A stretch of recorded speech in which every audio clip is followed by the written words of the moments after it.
On today's episode, we have Peter Jaffe on. He's the head of data over at Teachable in New York.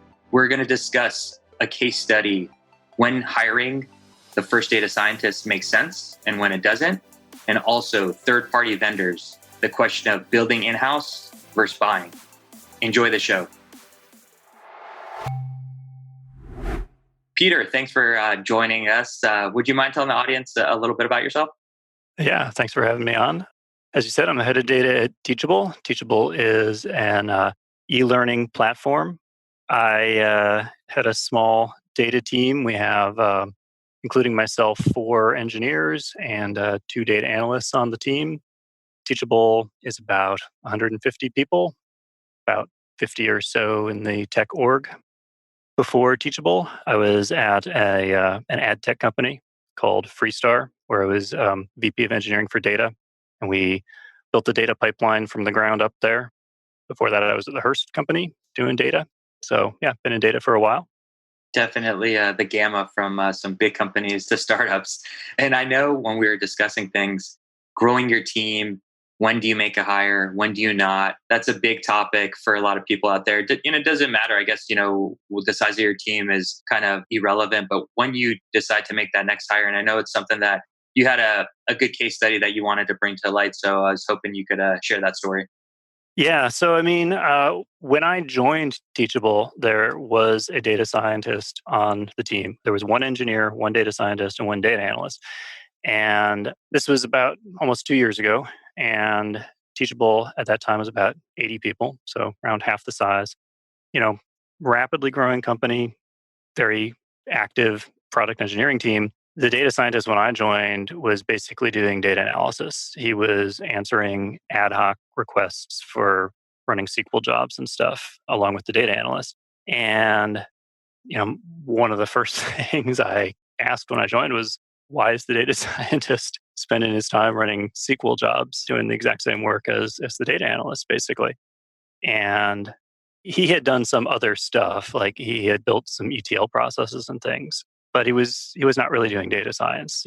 Data science, in my mind, is kind of like it's research and development, right? It's tackling some big problem, something that is going to have a clear return, something that involves figuring out something complicated in the statistical realm and applying that to build new products, right? Sure. Something monetizable. And so, I wanted him to transition from doing basically rote SQL jobs and some of which were pretty complicated ones, but I really wanted him to be doing actual data science. And the question in my mind kind of at this point is like, you've had a data scientist in the company for over a year, like, why did you hire a data scientist, right? Like, what was the thinking at the time? And I think that this is something that, in my experience, startup companies go through this phase, right?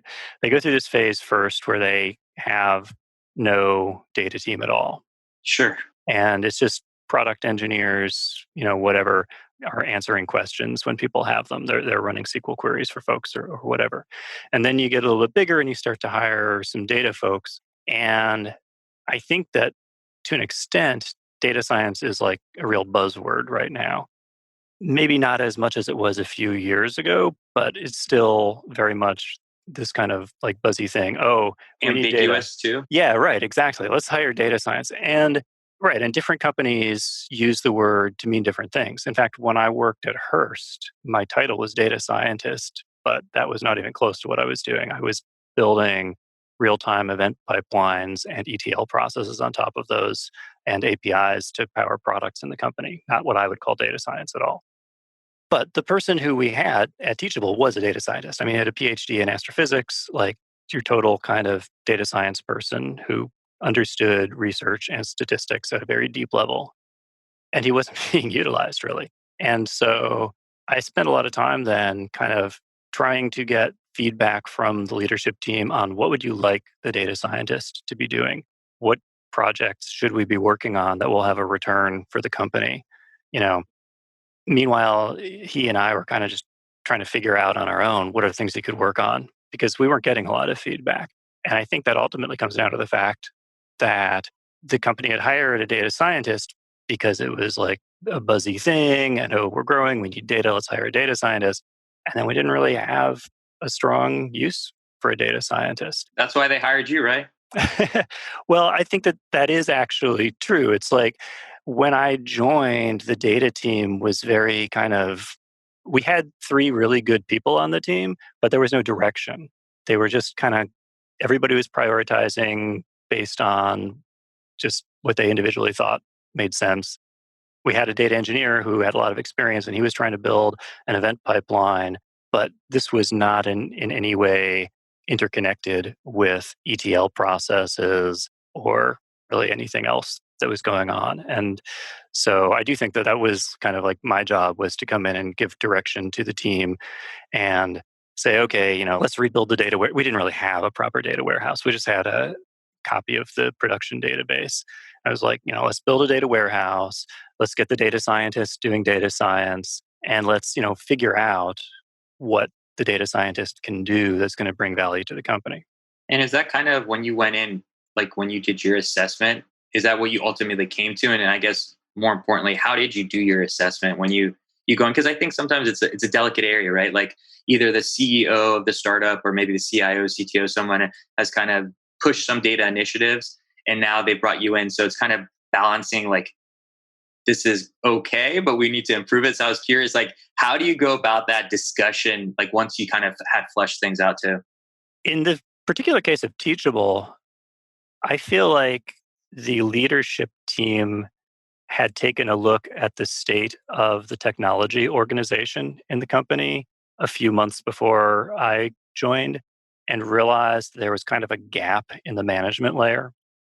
At the immediate time that I joined, there were no engineering managers, there were no product managers.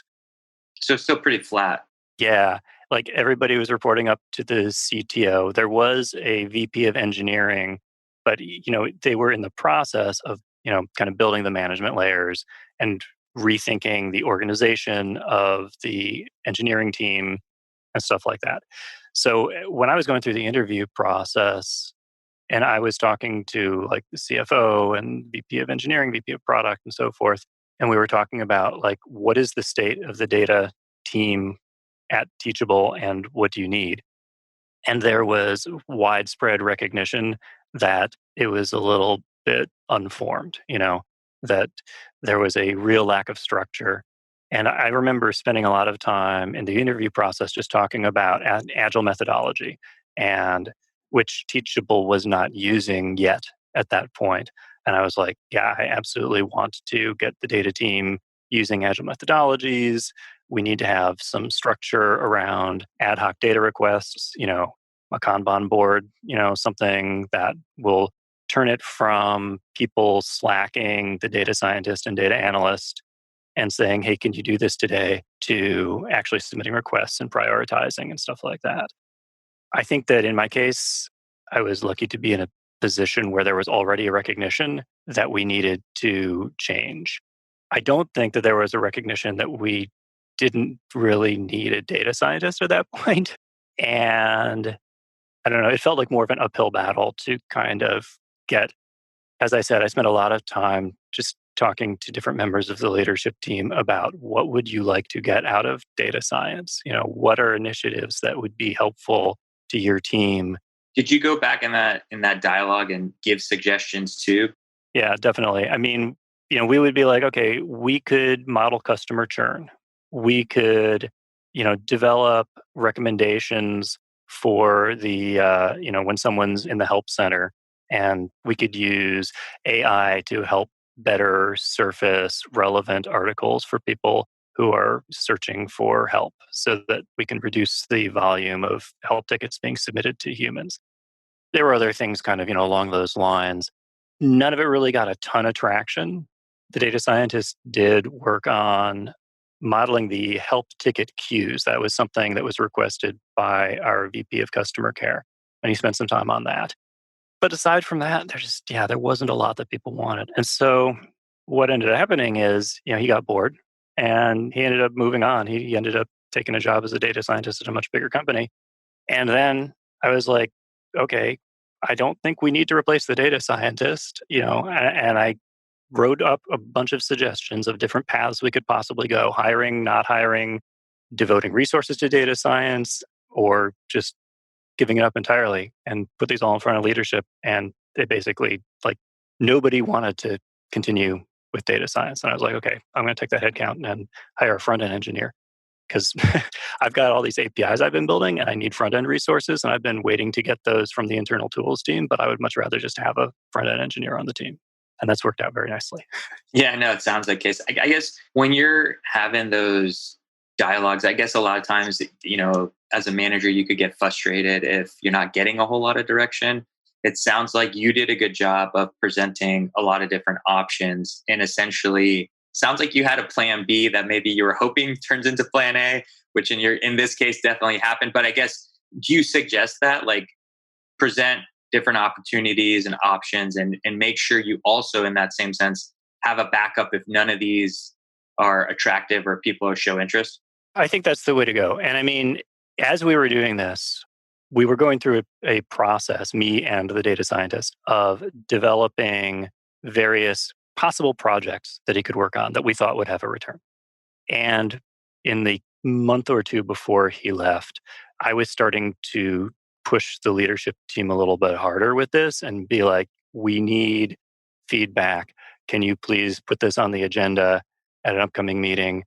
We can present on it. You can just make a decision and talk to us, whatever, but we need to have guidance around which way we're going to go.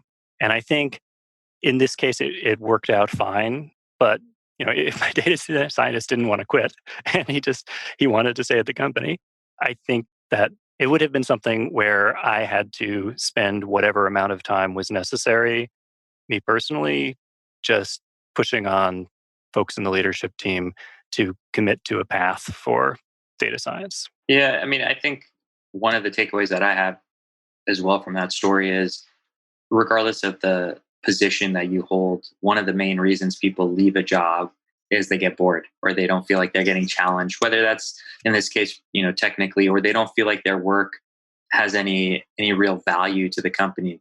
So I think it's important to recognize, especially a manager, and you're seeing some kind of questions from your team, or you just know that what they're working on is maybe not what they want to work on, and have that dialogue with your employees, because people are going to leave. I don't expect people to stay forever, but I think you don't want that to necessarily get to that point. And it sounds like you tried to do those things, and obviously things happen. But I think that's a good takeaway: is if you're bored, mention something to your boss to try to get some projects that will make you a little bit more challenged. And if you sense that, definitely bring up some challenges, hopefully, so that they can tackle and be a little happier.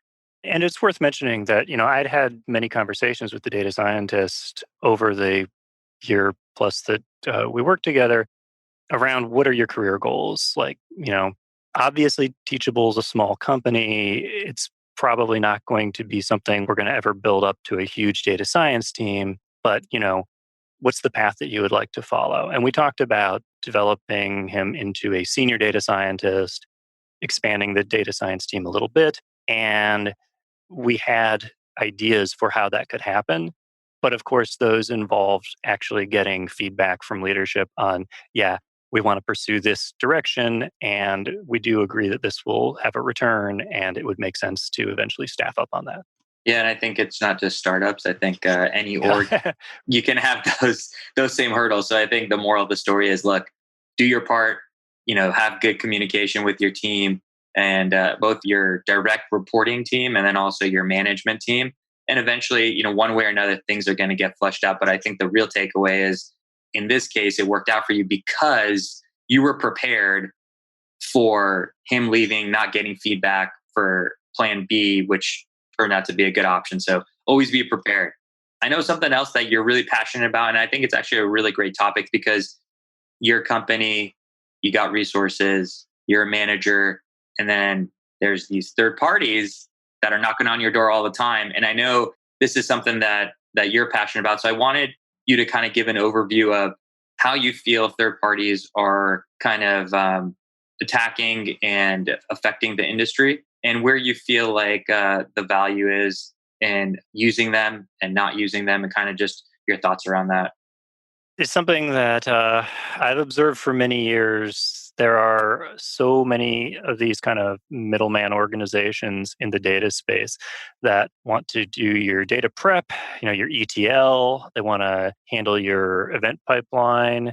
I mean, just about everything that you can do as a data team can be farmed out to third parties.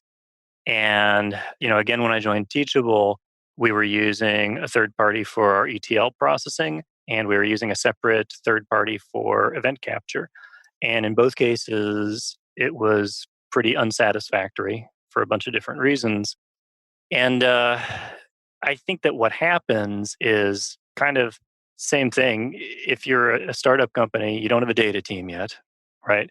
You don't have resources that you want to devote to building anything data wise in house. And yeah, there's all these vendors calling up all the time saying, hey, we can take care of your ETL. Hey, we can take care of your events. And so we signed up with those like in the early days. The event one predated the data scientist being hired. The ETL, I'm not quite sure if that happened. I think that happened a little after he was hired. So, I came in and, we had the ETL running through this system, but we were only syncing our production table into the data warehouse every 6 hours. Everything was running every 6 hours because running more frequently would incur a lot more cost, right? Sure. And the events were not nearly as flexible as we would like. And so, you know, at each of the previous two companies I'd been at, we had a homegrown event capture pipeline. I was like, okay, I know this isn't super complicated. It does require having a reasonably experienced data engineer, but even before I joined, we had that. So I was like, building an event capture pipeline is not that complicated. It's like you got some listener, you got some pub sub, and you got some storage location that you push things to, and that's pretty much an event pipeline. I think that organizations that don't have any kind of experienced expertise in data engineering will look at something like capturing events from their web pages and pushing them into the data warehouse and think this is a huge complicated thing to solve. And also ETL jobs. It's like, oh, implementing an open source solution like Airflow, that sounds really, really complicated. If you have people who are experienced with it, it's the kind of thing that they can set up in a few weeks, right? Like one experienced person can build a working event capture pipeline or get Airflow working in a couple of sprints of work. It's actually not that complicated. And I think that it looks complicated maybe because the data engineering world is a small world.